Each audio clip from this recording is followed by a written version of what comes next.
So they're seeing this face that you're putting on, but they're not necessarily getting to be accepted as part of the family Sure. and have that experience. And unfortunately, it feeds right into this view that people have of Christians and the church is it's this sort of fakey, perfect show. And we live under it as Christians. We go, oh, I got to act a certain way, look a certain way, be prepared a certain way. Sure. I have to speak perfectly. You have to look perfectly. My house has to be perfect. My presentation of the gospel or whatever has to be perfect. And I don't know if you've had it. I've had it in my own life where people go like, yeah. I know you guys are perfect. You do everything right in your family. Your kids are perfect. Everything works out perfect because you're Christians. ... But think about it. We propagate it though. Yeah. And there again, I love these leaders, and if anybody listening knows what I'm doing, I'm not slamming you. I love you, but I do want to implore you, encouraging people to live and pretend everything's perfect and have it all perfectly set up only adds stress to people's lives, and it's why we don't treat people like family.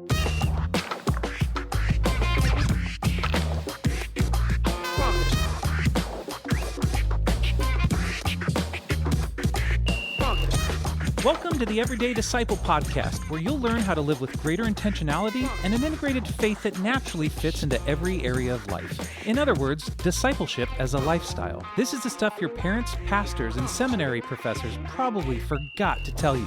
And now, here's your host, Caesar Kalinowski. All right, good to be here with you. Hope you're having a great week so far. We had a really good weekend here with the grandkids. I hope I don't talk about them too much, but all the grandkids got together with the parents and all and went right down to the Seattle market. If you've ever been to Seattle, you know what I'm talking about. It's the market. Maybe you've seen it on TV if you've not visited. It's the market where they throw the fish and it's a big deal and it's all this stuff, but there is every kind of food in the world. My son was listing off all the different foods that ended up being sampled here this weekend with the grandkids, and it was so many, and it's international. It's nuts. Maybe you'll get to check that out someday. It is wonderful being family and getting to expose others, like in this case, maybe the grandkids and all of us, to so many different exciting flavors and things to see and do, and I'd love to be able to take you as well. If you've not checked out our Cigars and Theology Live yet, you're thinking, man, I would like to visit Seattle. Go back a couple episodes. Check that out. I explain the whole process, how we do Cigars and Theology, and do a deep dive into theology, but completely conversational with guys. We've got that live event coming up here in, I don't know, a little while. Depends on when you're hearing this, I guess. I would love it if you'd come on out here and join us. It's going to be at my house with a bunch of the guys we do this with. We're going to have happy hour and dinner and go through Cigars and Theology. And then I'm going to give you all the tools to take it home and do it. Yeah. So I hope you'll come join me for that. And you can get all the information at everydaydisciple.com/theology. Today, though, we are going to talk a lot about family and how people are made to either feel like guests or family. Let me get back to that in just a second. I have just announced this week, maybe you got an email from me, I just announced this week that we're going to do Discipleship as a Lifestyle live virtual workshop coming up here in April. And there again, depending on when you're hearing this, please maybe check this out at least. We are going to be offering a bunch of things that we've never offered in this way before as far as training goes, going deep into really the idea of how would you begin to live discipleship as a lifestyle. And it's not tips and tricks. It is the grounding of sort of the thinking behind it, but then it's very practical because it's a workshop. You're going to leave with done takeaways of things going, oh, this changes a lot. This changes a whole lot. And so I want you to be able to check that out. There's going to be some major shifts that'll happen for you in light of this. We're going to break this up into a few pieces. The first section is called Discipleship Starts at Hello. And I'm going to really tweak your mind a little bit about when does discipleship start with people and what is it really all about, and give you an understanding that will tweak everything a bit. It really will. But it's such a good thing. It's such a good tweak because it takes all the pressure off. Then we're going to get deep into building relational trust in every type of relationship. And why that's so important is if it be your own kids, your spouse, neighbors, people of peace, some friends at work or whatever, if you don't have the skills and the understanding of how you move a relationship forward in trust, then you'll never move them into discipling and trusting Jesus in other ways as well. So we're going to spend a lot of time on that. And that's going to be immediately usable. You're going to see application all over your life the moment you hear it. And then you're going to discover how to move discipleship out of the classroom and into the normal rhythms of life. We talk a lot about those kinds of things here, obviously, on the podcast, but we're going to go deep into that. And that's where you're going to get some of those immediate, like, whoa, I did this today and it works. And I could have my kids with me and family. So anyway, this discipleship as a lifestyle, it's virtual, it's live. You will also get copies of the replays if you register and join us. So head on over to everydaydisciple.com/lifestyle. That's everydaydisciple.com/lifestyle to go ahead and find out all of the information and hopefully register to join us for that. It's really, really, really inexpensive. You're definitely going to want to get on this. All right. Now I want to move towards today's episode. You're going to hear a conversation between Heath and Tina and I, and we're going to talk about helping people feel more like family when they're around us, either at our church or in our homes. Just think about this for a second. Guests never do any work or preparation, but family members always pitch in. They get to, right? And compare and contrast this. We try and impress guests with our hospitality, having everything perfect, the house all ready, our best recipes and all that. But family members expect to be part of the flow and help themselves to whatever they need. And so are we treating people like guests or like family? And this goes for both in our homes, but also in the way people feel when they come to our church services. So I want you to listen to this conversation that we had. You're going to love it. I love when Tina's on the show. And then we'll come back and I'll wrap up with this week's big 3 takeaways, the things you will definitely not want to miss to be able to apply this in your own life today. Take a listen. Yay! Tina's here with us. I'm here. This is awesome. This is the stuff your parents and teachers forgot to tell you, but your wife has been telling you over and over. Talk about this stuff. So today we are going to talk about this, the difference between, making people feel like family, Sure. or do they feel like a guest? So Yeah. They kind of both sounds good when you say like, hey, are you treating people as good guests? Oh, sounds kind of positive. Feel like family, that better, upgrade. Yeah, absolutely. And how does God see us and all that? So, yeah. I'm super excited to finally have Tina on as a guest. She's got so much experience in mission and living out the gospel identity. Why don't you guys share a little bit about how you guys met one another and maybe Caesar, your favorite story of her? Wow, I should probably just defer to Tina because everything I'll say, she'll adjust it and then change the date. Because Tina knows the exact moment, time, date, atmospheric barometer pressure, everything. And your life is always so much better when you realize that everything that I say is right. You're right. You're absolutely right. So Tina and I, in the brief, feel free to jump in, honey. Okay. We met in high school. We were 16 years old. Tina came to a talent show at my high school. My band was playing. And What was your band name? It's called Chain Reaction. Awesome. Yeah. And when we wouldn't do what the teacher putting on the talent show wanted us to do, Right. she said, well, you can just take your chain and react somewhere else. Yeah, I can remember that. That is awesome. Ouch. Right. Anyway, but Tina was there and I briefly met her backstage, I guess, which backstage, I mean, it's a talent show. There's a million kids running around, but that's where we met. And Caesar had the coolest pink satin costume. It was lavender. ever. It was lavender. Wow. It was not pink. We got to put a picture of that in the show notes. If And what did you think that day, Tina? What Kairos moments befell you? I said, this is the guy I'm going to marry. No, actually, I really had a kind of a God moment there and thought God was telling me that. So and Wow. it came true. So And I was only like the 5th or 6th guy that week that she had said, I'm going to marry this guy. He speaks through lavender suits. Yeah, it's shiny and awesome. And guess what? I think we still have it I somewhere. think it is still somewhere. It's in a bin. It has been This is used. awesome. It has been used along with major amounts of spandex and studded belty things for many a Halloween costume for our Oh, kids over the years. I love Yeah. that. Okay. Anyway, and Tina is amazing and has always been making people feel super welcome, Yeah. and feel like a part of things, Yeah. right? Not only in community, because we didn't always live the way we talk about now. I think we always had a lot of friends around. And because we did meet when I was playing in bands, we were kind of the band house. Everybody Oh, just cool. lived at our house, hung at our house, ate at our house, did their laundry at our house, Yeah. and we had to learn how to manage people like, hey, dishes, Yeah. like, hey, toilet paper, like, Yeah. like all that stuff. But like, I can remember like Tina even made my dad feel like a part of the family Wow. compared to everyone else. Like, I mean, in his life. My dad he wasn't Mr. Fun guy. Like, and so, yeah. Still rocked Yeah, it. and he didn't even really actually like me all that much when he first met me, but I did manage to win him over in the end. But a lot of that boiled down to when he came over, when the family came over, I really did try to treat them like family. And though I would always try to do special things for our family just to show them how much I cared, I still treated them like family and didn't cater to every whim. However, Caesar's dad was a bit of a picky eater. And I have to say, Picky everything. Not like me. I'm not that way, hardly much. most of the things that he didn't like to eat were the things that I like to cook, which made it a very interesting thing for me. But it seemed like after a while that he would eat pretty much anything that I made because I made it, which was really amazing to me. Much to the chagrin of my sisters and my mom. Yeah. But what was going on, and he would say things like this is, I just feel super comfortable over here.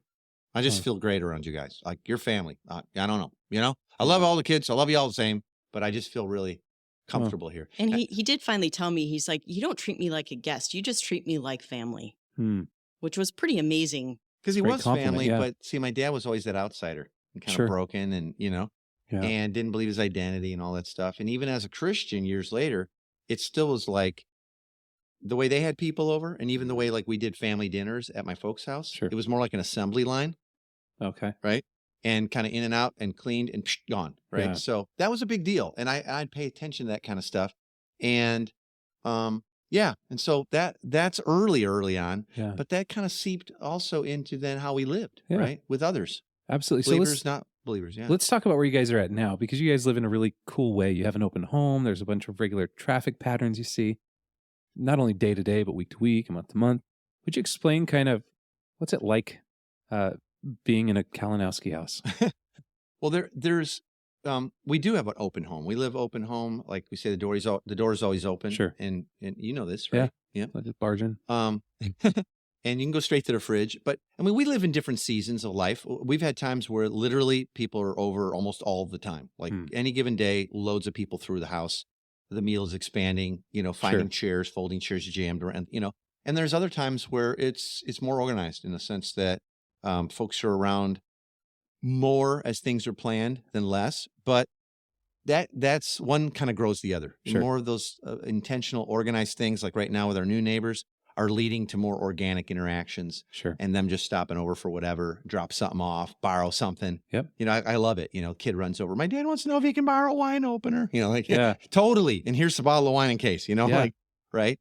And so yeah, we've had different seasons like that, and I'm trying to think, like, is it easy? Is it hard? I think it's normal.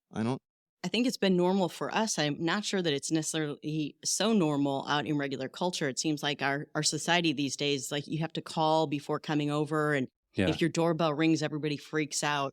But for us, I've always counted it like the highest compliment when somebody would just actually pop over, or if I could just go next door and borrow a cup of sugar or something. You remember years and years ago, this is back at the mega church. I think it's before we were even like leading or pastoring in any kind of big official way. But our friends, Dave and Ramona Oswald, and I know they listen, so if you're out there, shout out. We just stopped by one day. Yeah, we were out driving around doing like the Sunday drive. We dropped like by, we used to 3 do. kids, and we just stopped by and they're like, hey, what's up? And we're like, just stopping by, kind of in the neighborhood, literally. And, and so then we're like, oh my God, come on in, of course, and then we end up having, I think, dinner. We kind of fostered ourselves, foisted it onto them. They were a little shocked that we stopped by at first, and then their whole family was over. So then we, just ended up hanging out with them. And I think fun. we did end up having dinner with them. And I can remember how many times afterwards they're like, so that was the coolest thing. Like years later, that was the coolest thing. I just stopped on by. And we kept telling them, like, because we see you as family, your brothers and sisters, and your kids are like our little brothers and sisters. And right. And so we shouldn't need an invitation to stop by if you're family. Yeah. And then absolutely. our kids didn't really ever know a house where someone wasn't living with us. Sure. Or like, hey, well, who's that guy? Like, I don't know. I just met him. Yeah. He's kind of smelly. Yeah, I know. But he's like, he needs a hand and he's hungry. And so why is he wearing your shirt? Because he didn't have one, or his was shot. It was really, really shot. Yeah. Stuff like that. And I need a pair of your socks, by the way, because you're his size now, son, or whatever. So that comes and goes. But the other side of that too is that our kids had the freedom to bring home their friends and people. There was never any time when people, their friends weren't allowed. Yeah, allowed or even welcomed into the house. Yeah. So And it's still the same now when they have their own homes Yeah. and they're married and they're coming over for something. I'd say more than half the time, one of them at least is, oh, by the way, I invited so-and-so over too. yeah, And they're spending the night, you know, That's awesome. Yeah. and it's great. Okay, you get to. And there's always room at the table. We'll always find another pillow and blanket somewhere. And, you might be on a couch, you might be on a blow up, but, Yeah. We'll take care of you. And this comes from seeing everybody like family.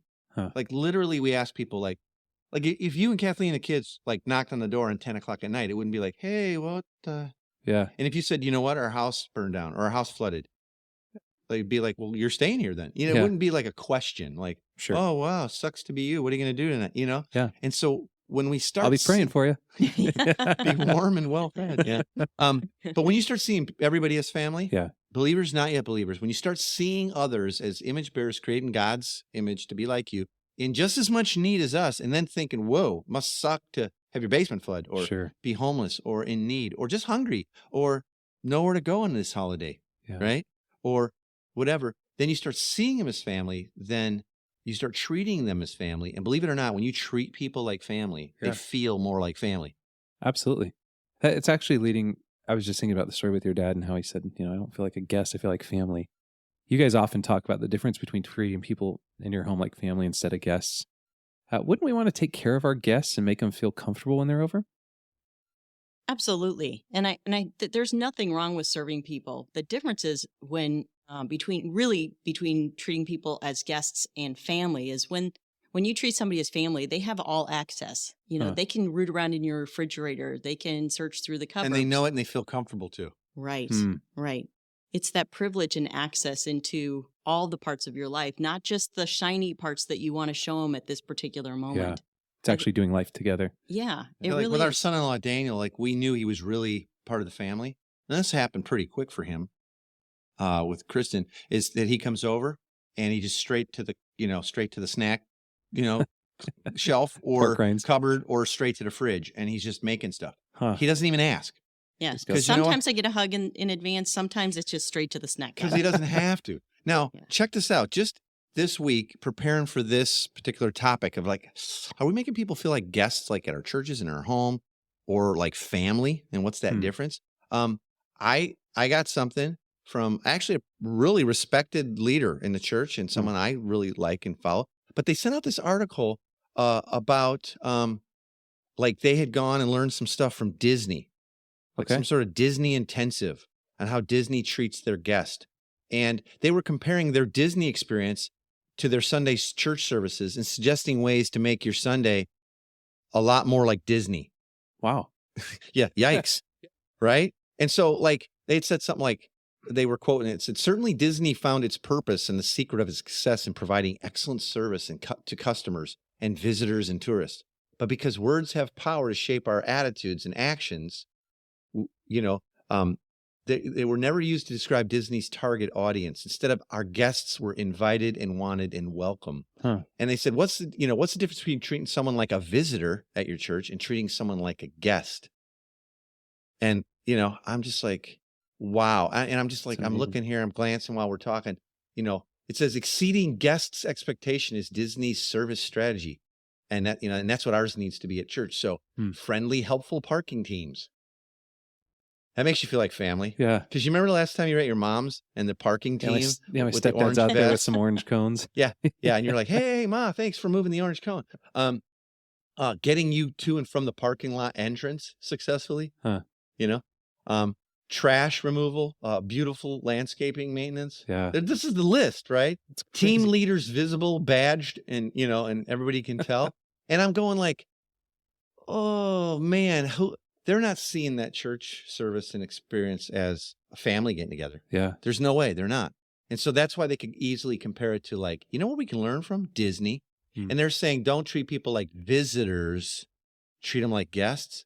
And I think what we're advocating for is let's go way further and let's treat people the way God treated us, Yeah. the way God sees us. God sees us as his offspring. Scripture says that we're all created by God in his image to be like him. He's a father to all. We all bear his last name, Paul says. Yep. And he not only sees us that way, but how did God treat us? When we were far from him, middle finger to God, ruling our own lives, far from him. Yeah. He pursued us. right? Absolutely. Where are you?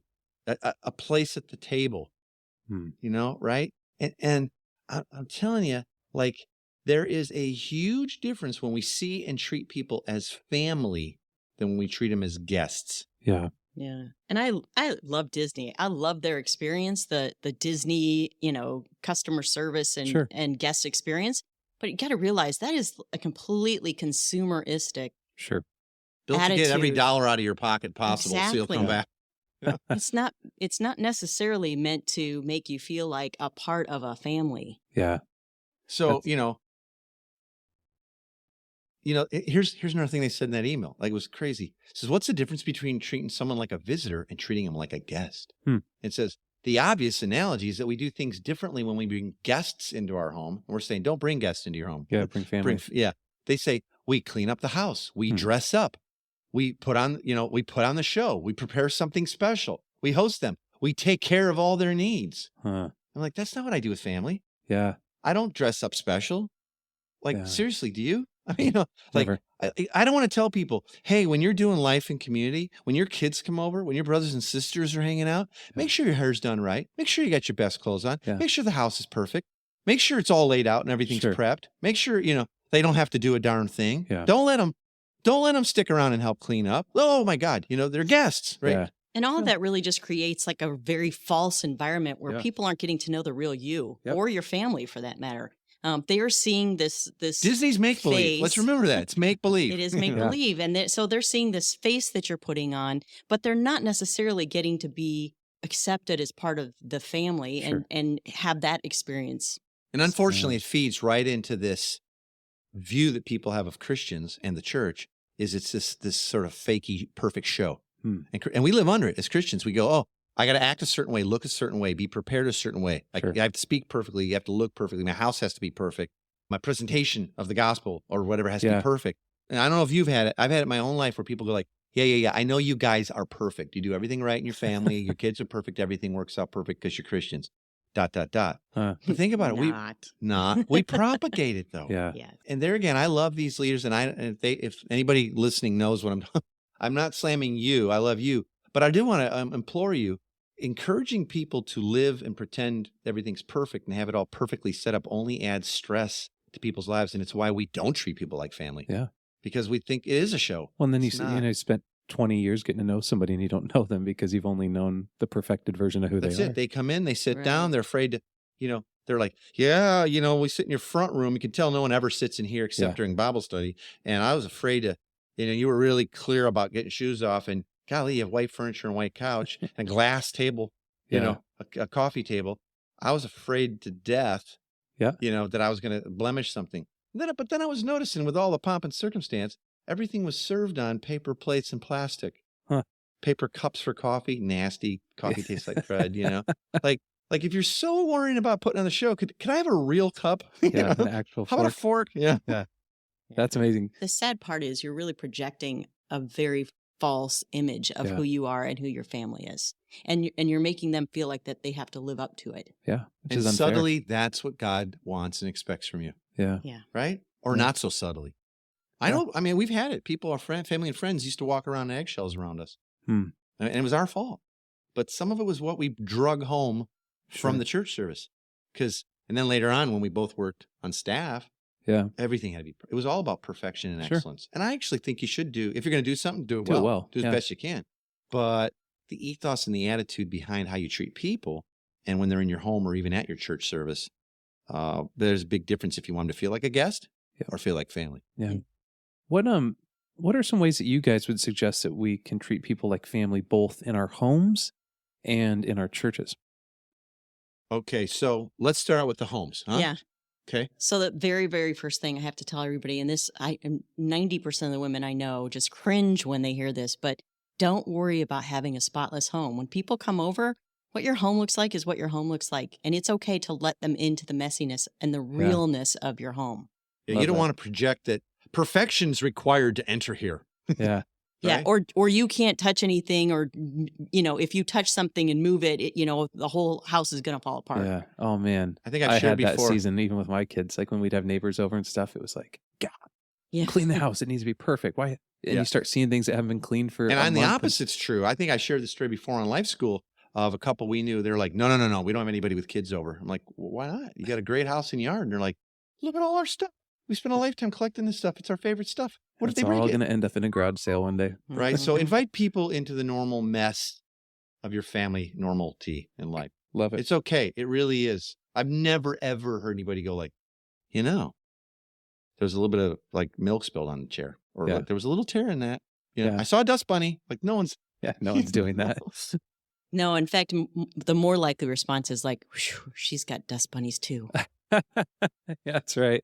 All right. How about second one there, T? What do you got for us? Treating people like family, making them feel like family in our Yeah, homes. when you have people over, whether you've invited them over or they just show up or whatever, let them help with what's going on. If you've got something that they can do to help with the meal, or sometimes taking out the trash. I mean, I've had people over and I'm like, I need these like 6 dishes that are in the sink right now. Could you just wash those up real quick? Like I or- didn't get to it, or we used them already prepping the meal. Like, what can I do to help? Sure. Everybody Yeah. asks, like, oh, you could wash those dishes, or you mind running this out and throwing it in a can real quick because the garbage is overflowing. Caesar, or even keeping your kids busy so you can just finish up the last few details. That's what Yeah. good aunties and uncles do. Absolutely. kind of like give everybody a job, like Yep. know, and Yeah. like our friend Sally Breen, she's Yeah. so good at this. She Oh. come over 75 people over for like training and community and all this stuff, and everybody's got something going on. Everybody's doing a little something. They Huh. all feel valuable. They all feel needed. Yeah. Right. Yeah, that's cool. And they are, right? Yeah. And then you look at her, she's not stressed because she's not doing that much. She's just Mm, kind of helping delegating people it out, feel like yeah. part of it. Yeah. Yeah. All right. Next, when folks ask, like, hey, can I bring something to dinner? Like, give them something to bring.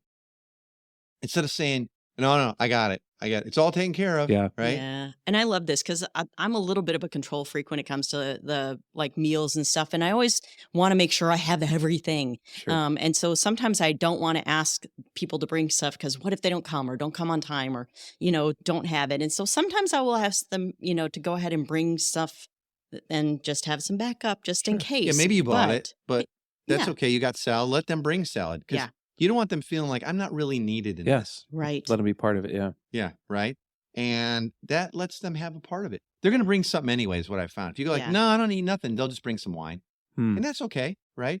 But how about just let them know? Yeah. And then if you have backup for it, it's okay in case they don't show. Yeah. And one of my favorite things to do when people ask, what can I bring, especially if it's the holidays or something, I'll ask them, well, what does your family usually do? If it's a holiday, if it's Christmas, what does your family usually have on Christmas? And that not only invites them to bring Any something, or family participate. traditions that we could dig on? Sure. Right. And Love but then that. it gives them the opportunity to tell the story, not only to me, but to anybody else who's there for Christmas dinner. Well, this is my family's favorite thing. And my aunt always brought it or I made love it or that. whatever. And so it really helps bring their story to the story of your family. Sure.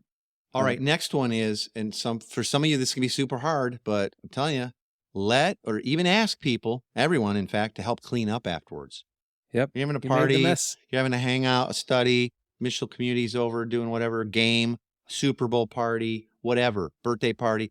Let everybody help clean up. In fact, even ask for it. Yeah. Because when you ask someone, hey, would you mind stacking all those for me? Or would you like scrape all that and I'm going to load them? Like you scrape them, I'll load them, Yeah. whatever. You're telling them like, I see you as family.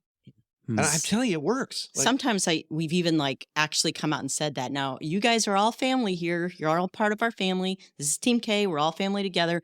So now everybody's going to help clean up you get Yeah. to. before you leave. Yeah. You we get to. Yeah. love Yeah. that. All right. And then try and see, everything in your house and the layout and everything. Try to like see what you're doing. If you've not been living this way, try to see it through, the experience through the eyes and perspective of others. Huh. Like, hey, like we've been doing small group at our house for 100 years, or Yeah. like, hey, we do Christmas over here every year, but like I do everything Sure. and everybody splits. Like, how are people experiencing it? Like how would a guest, okay, who you want to feel like family, experience it? Do you think? What's the tone? What's the ethos of that? Did you point out like, hey, here's where the drinks are, and over here there's some juice boxes for kids, and if you don't find something, just dig around in the fridge, and most of the snacks are out, but there's also some on the shelf in the cupboard and over here. And so just dig in, Yep. and if we run out, rummage around or ask. If you don't see something you want, ask. We probably got it. Like how are they experiencing it, or is it a presentation? Like Yeah. try to walk through your last event and Yeah. see how much of it felt like family and how much felt like, hey, people felt like they were really well-served guests. Yeah. Right? Even thinking through, we've talked too, like, turn your porch lights on, open up the windows, make it feel like it's a house that's a vibrant and welcoming, not an Yeah. old castle that's closed up. Totally dark. You're everybody's coming over. Like what? So, okay, now let's move on to the church service sort of things. What are some ways that you guys would suggest that we could treat people better than guests, but actually as family when it comes to church services? Yeah. Give everybody Mickey Mouse ears. The trams to the trams to the front doors. Yeah. Charge them to get in. All right, we'll go through these a little bit quicker, okay? Because people have to dig this out based on their own traditions and these things. Some of them you Right. might not be able to change them like yourself or very quickly, but Sure. ideas, right? Let's give you some Yeah. ideas.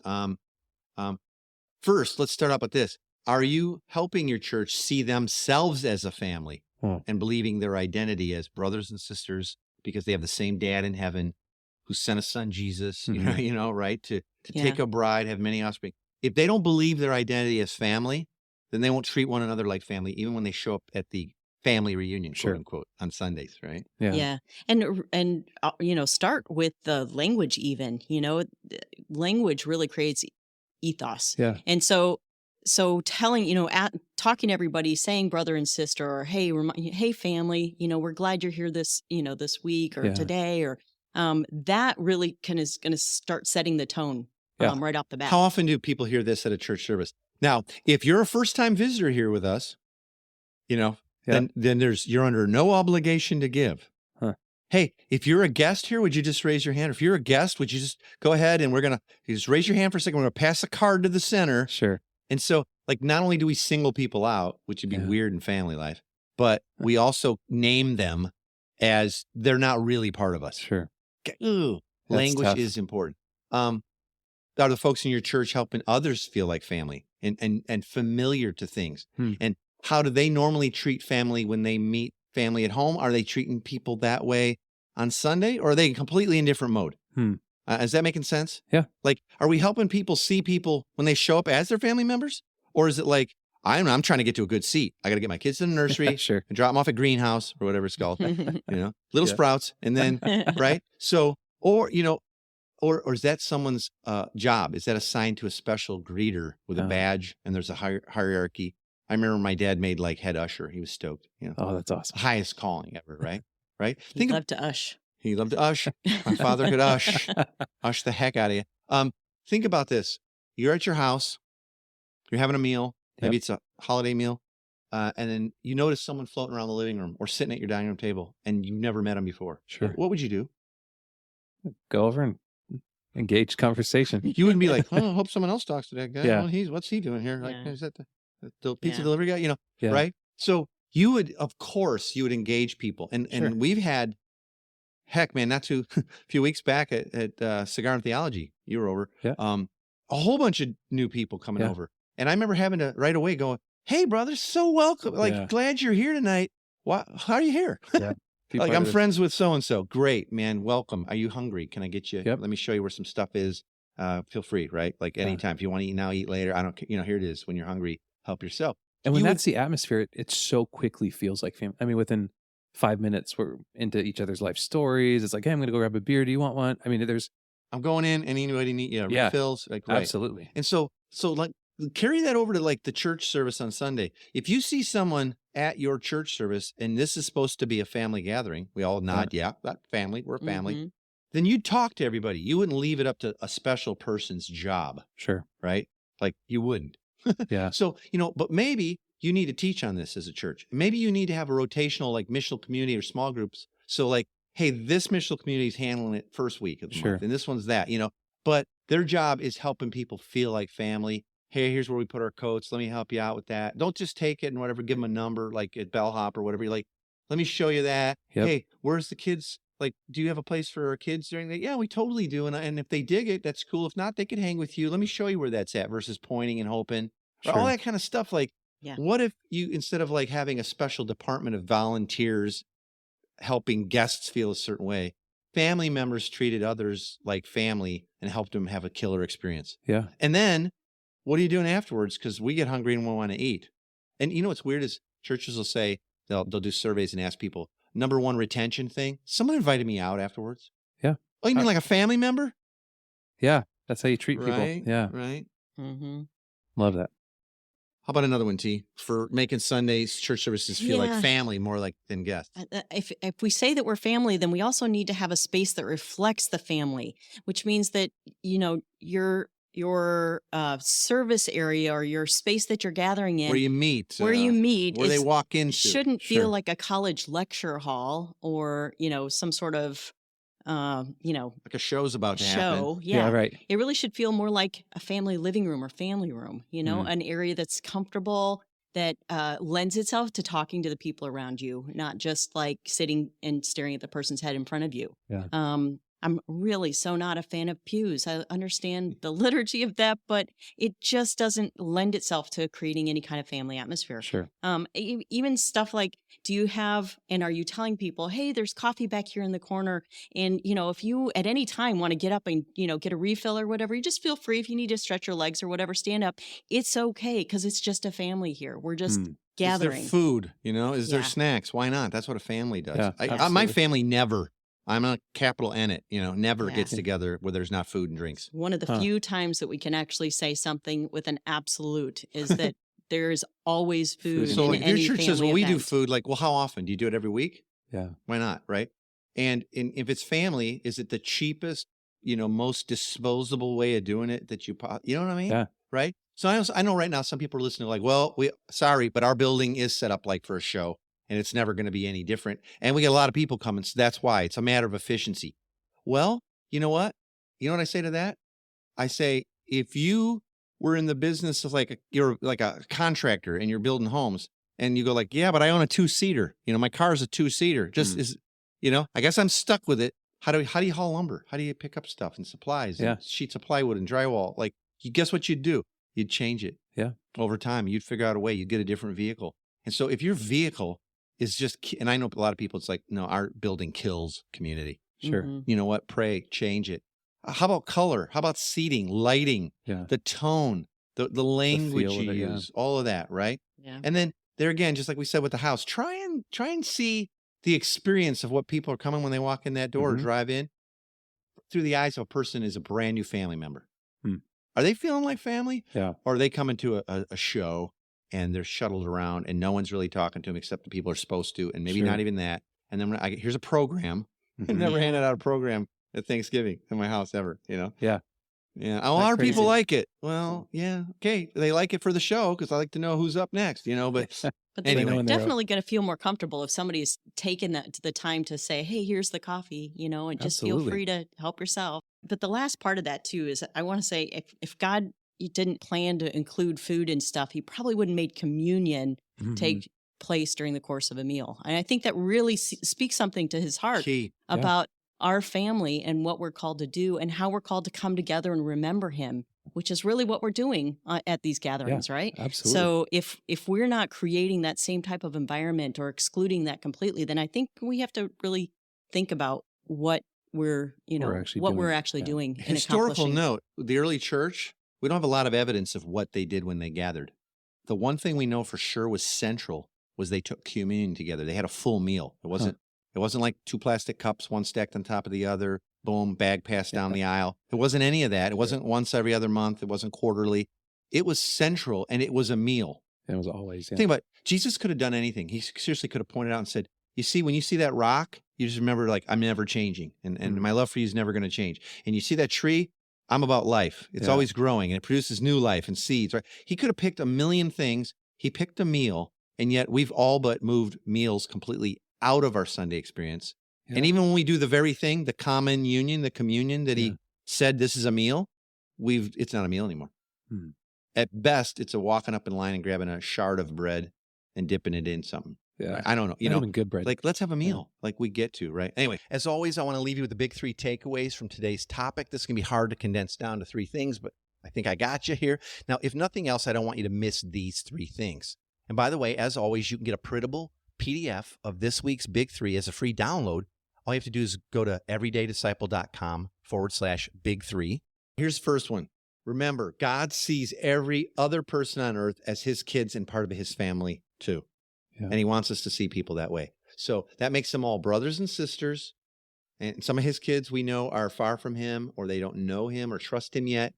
But that's why we're here, right? Yeah. We get to start showing them Dad's love, the love of our brother Jesus, God's own son, and that there's a place for them at the table. Okay? Like we got to start seeing everybody's family. All right, Tina, second big 3 takeaway. What do you got? God is not looking for or expecting perfection from us and our hospitality skills. So we just need to lose the fear of having a perfect house or being Martha Stewart and impressing everyone with your efforts and skills. Just invite them into the family, into your family experience. You be you. I love that. And make sure there's a place at the table and they're going to love it. Okay. And then third is begin to see your house as a tool and a resource for building community and kingdom. All right. Viewing your home not as a refuge, or a hiding place, but rather as God's house changes our view and the ethos of how we're going to treat others who are there with us. Join us there. So start having a weekly open table. That's a meal where everyone and anyone gets invited in regularly, like do it weekly, and then treat them like a member of the family, not as a guest. Some of the stuff we talked about earlier. Remember, the goal is not for us to look good, but for others to experience and see just how good our Heavenly Father is. All right, I told you that was going to be a great conversation. It might be a little bit convicting, but there's some immediate application. And I think much of this is kind of the duh factor. Like, yeah, why wouldn't we treat people that way? That's how I'd want to be treated. Do unto others as you would have them do unto you, sort of thing, right? So I hope that's encouraging for you. And again, I want to invite you to join us for the Discipleship as a Lifestyle live virtual workshop that we're going to be doing coming up here real soon. It's going to be everything we talked about here in spades, but some real practical, immediate get started while we accomplish those things together. And you're going to love all that training. Please go over to everydaydisciple.com/lifestyle and check that all out. There's a whole lot more information, and you can register to join us for that. For the live training, there's a couple of different times, so it's going to make it real easy for you, and you get a replay of all the training as well, so you'll have that forever. All right. Well, thanks again for joining us today. I'm looking forward to you being back with us again as we continue to dive deep into how the gospel speaks into and transforms all of life. That's what discipleship's about. Everybody move in that direction together. And I hope you'll join us again next week. Talk to you soon. Thanks for joining us today. For more information on this show and to get loads of free discipleship resources, visit everydaydisciple.com. And remember, you really can live with the spiritual freedom and relational peace that Jesus promised every day.